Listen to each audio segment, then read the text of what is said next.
So I wandered into one of the bird huts this morning just to basically have a look out at the birds, and among a number of photographers here. What's your name, sir? Mark Magee, And you're from Lisburn. Lisburn now. How often would you come down here?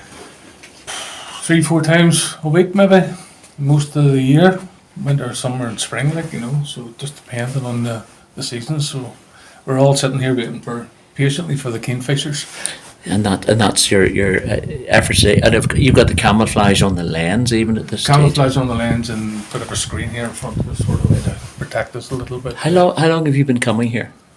Over 15 years. And how have you seen this place? This, to me, looks like it's great to have somewhere to shoot like this. What are your thoughts? It's great in a way where, 15 years ago it was different because, it was better. They've lost any interest in it. There's no maintenance to the hides at all. For instance, they built a playgroup park out there, which I don't have a problem with the playgroup. The kids need somewhere to play, but this is a nature reserve. They should have put it somewhere closer over to the centre to have it in a more centralised area. You could be sitting here for 4 or 5 hours, which we have been doing, and waiting for the kingfisher. Next minute, kingfisher lands, and you got about 14 kids running up the thing. And what I would like to do is approach the council, like ourselves, all here, and ask to take the hides over as a going concern, where we look after, maintain the hides. We pay an annual fee to the council to do that. So if you have, I would be happy enough to pay £100 a year for a membership if I know it's going to be exclusive and you're going to be kept private and out of the road from people just walking in and spooking the birds. I mean, this hide and the other big hide in the middle there would be ideal if they were managed correctly. Is there a precedent for this in any other council areas or any other nature reserves where for want of a better word, a club comes and takes it over? Well, I haven't heard of anything. It's just an idea that we've been toying with, approaching them but yourself even trying to approach the councillors to get things done is, you have to jump through a lot of hoops just to even meet up with someone or get an email address of someone to do that, But, Oxford Island is a unique place where it has got the hides, where you've got the wildlife coming in so close.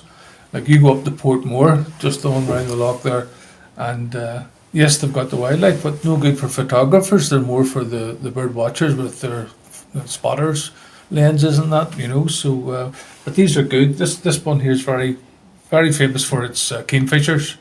The other hide in the middle of the loch is I don't know the name of it, but it's great for the great crested grebe and all, doing the courtship dances and all with the reeds and all, and you've got all the little bits and all coming about, So it's a big great place if it was managed correctly, but I don't think it's being managed right as a nature reserve. In total, it's that seriously go back to that playgroup is just a joke. Shouldn't have been anywhere near it. It says nature reserve as you come in through the gates to this place, and a nature reserve shouldn't have a big playgroup. I don't know how many thousands that place cost when they could have invested in more hides, and people would have paid to actually go into them. You'd love to know what the birds think about all of this. Are they put off by bigger crowds and numbers coming around? I think that's what your speculation Well, we've is. noticed here, see, 3-4 years ago, that bay would have been full of mallard duck and maybe 200 or 300 coots out there.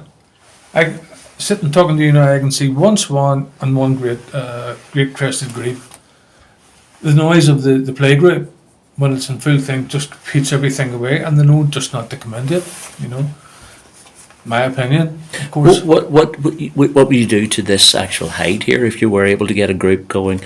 Do you make improvements in this, or is it just about keeping you can make people improvements away?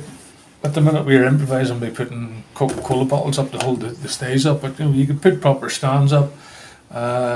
You could close the place off to make it more private and secure, and you could put bins and all in, and make it a wee bit warmer by insulating the walls. That it wouldn't be too hard to do, But that's something that we would do ourselves if we were given the chance to actually work with them, I mean, the gate that you see in the way in there, all you have to do is have a punch key.